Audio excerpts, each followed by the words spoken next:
Não tem mais esse negócio de evangélico não mistura com outra religião. Evangélico, aquela história chutar santa, sabe? Essas coisas Coisas que marcaram, absurdas, coisas né? absurdas. Completamente sem educação, né? Eu acho que a educação, ela tem uma base que é a tolerância, né? Você saber, e tolerar não é tipo, eu tolero, não. Tolerar é literalmente você respeitar.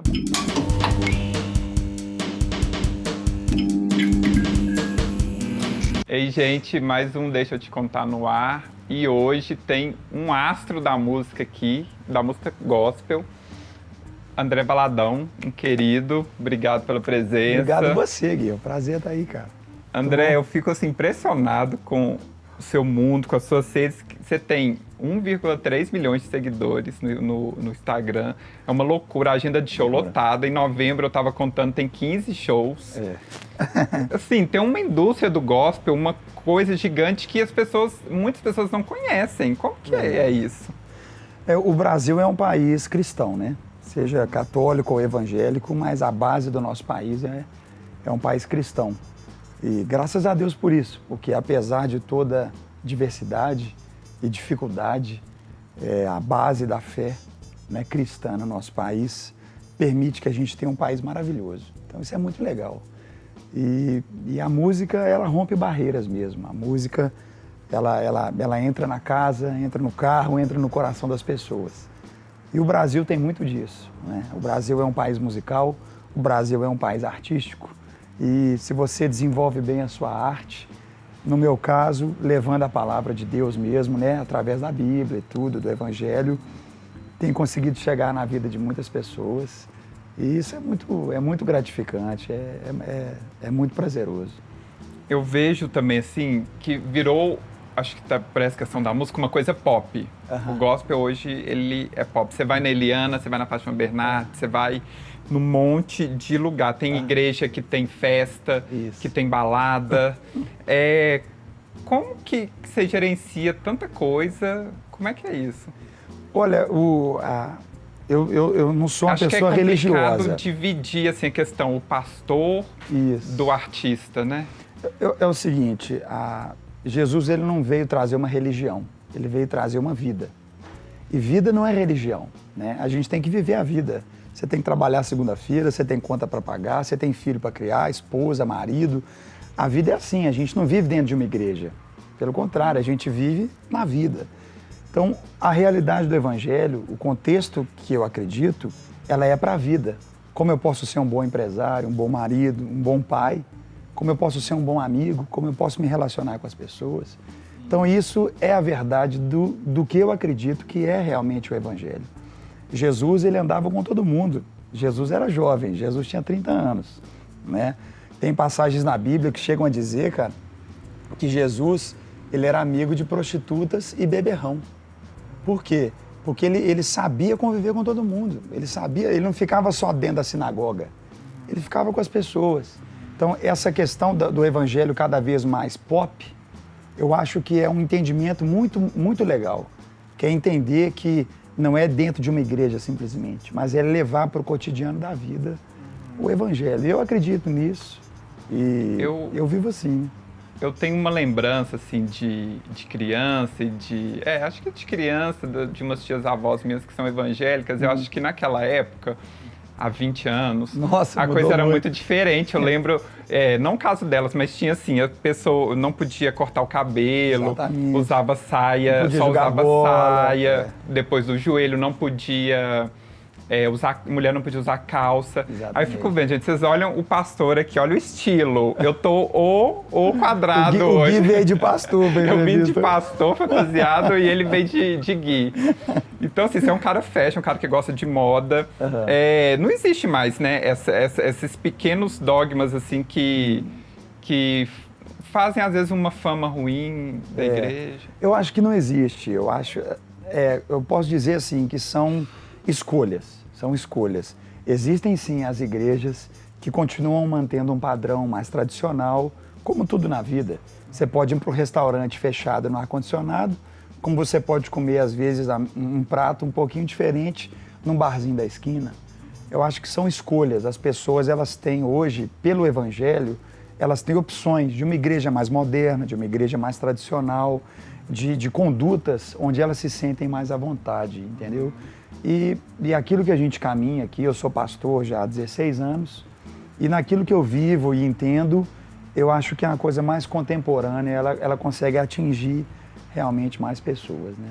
Mas tem essa vertente, né, do pessoal que é mais tradicional, mas eu acho que isso faz parte em tudo na vida. Você tem aquele médico que ainda vai trabalhar de terno e gravata, você tem aquele médico que está todo tatuado e tal, fortão, e são médicos, né? Mas isso é... Faz o Instagram todo sem camisa. Todos com aquela barriga pequena, né? Vem para minha clínica. Mas né, como eu. Então. E tem aquele que já é mais tradicional. Então, no Evangelho tem um pouco disso também. Assim. Essa união de religião e das pessoas diferentes, eu vejo muito isso. Eu até estava revendo umas coisas que você escreveu, por exemplo, teve as eleições agora, e aí você ficou meio irritado com aquela história do Calil, falar que não me chamam para ir para a igreja, me chamam para ir para bar, para beber uísque e tal, e você estava pedindo respeito às religiões. Então, assim, não só a sua, mas eu creio que... A todas. Então, não tem mais esse negócio de evangélico não mistura com outra religião. Evangélico, aquela história chutar santa, sabe? Essas coisas que marcaram, absurdas, coisas né? absurdas. Completamente sem educação, né? Eu acho que a educação, ela tem uma base que é a tolerância, né? Você saber. E tolerar não é tipo, eu tolero, não. Tolerar é literalmente você respeitar, você entender não a pensar opção. Naquilo, né? Não ter aquilo como, né? Cada casa é igual você ir jantar na casa de alguém. Você respeita aquela casa, você respeita aquela família, aquela cultura, né? Você não necessariamente precisa concordar ou comungar daquilo, mas o respeito, sabe, Gui? Eu acho que isso é tudo para a nossa sociedade, isso é tudo para a nossa vida. A gente mora em prédio hoje, todo mundo, né? A grande maioria. Cara, num condomínio tem de tudo, cara. Então, a gente tem que entender isso. E eu vou além. A gente tem que entender Deus. Porque Deus criou todas as coisas, cara. Deus criou... Olha, os insetos, são bilhões de insetos, né? Flores, né? São bilhões de vegetais. A diversidade a diversidade, sabe, cara? Então, a gente não pode achar... A gente tem que respeitar as pessoas e saber conviver com todo mundo. Isso é... E o maior ensinador disso foi Jesus Cristo mesmo. Ele foi o cara que ensinou essa realidade, sabe? Enquanto todo mundo queria apedrejar uma mulher que foi pega adulterando, traindo, né? Jesus falou, não, taca a pedra nela quem não tem pecado nenhum. Quem não tiver pecado, que taque a pedra. Então ninguém tacou, ninguém jogou a pedra nela. Então a atitude de Jesus foi essa, não fique julgando, ame as pessoas, vamos. Esse é o amor de Jesus, né? Então é por aí. Mas paralelo a essa modernidade toda, essa tolerância hoje que existe, que é muito legal, tem uma coisa que não muda, que é o que vale é o que está escrito na Bíblia. Ali não tem discussão. Está na Bíblia, acabou. Mas aí, às vezes eu fico pensando assim, não sei se você tem essa mentalidade. Sim. A Bíblia foi escrita há milhares de anos. Milhares de anos. E o mundo mudou, tem coisas novas acontecendo. Eu fico vendo, por exemplo, a questão dos transgêneros. Eu conversei com uma psiquiatra, entrevistei recentemente, ela estava me contando que tem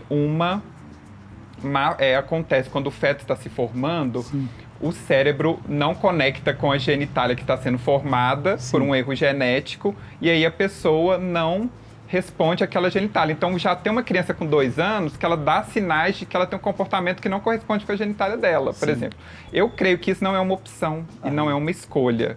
Mas eu creio também, na Bíblia, isso em tese na Bíblia seria um pecado, né? Não é que seja um pecado. É um paradoxo. Não, pode ser o quê? Foi o quê? Uma falha de genética, entendeu? Como existe qualquer outra... Entenda, não estou falando que a pessoa é doente, mas estou dizendo que é não completou aquilo que devia ter sido natural, tá entendendo?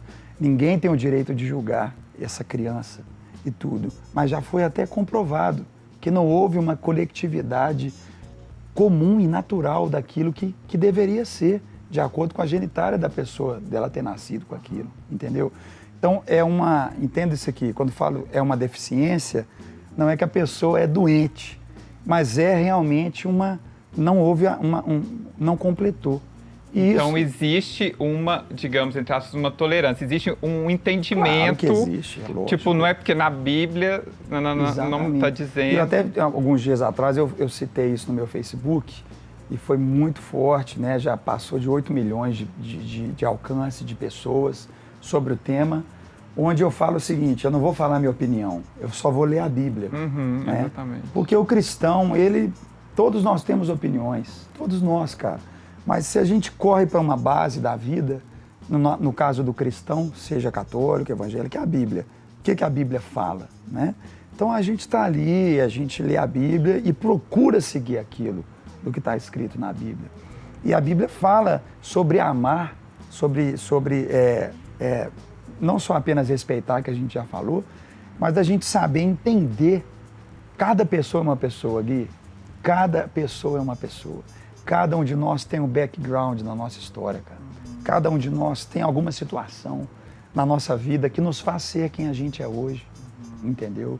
E isso tanto para o bem quanto não para o bem. Tanto para uma situação cotidiana, é uma postura, seja uma opção sexual, seja como você trata seu cônjuge no casamento, como é que você cria seus filhos.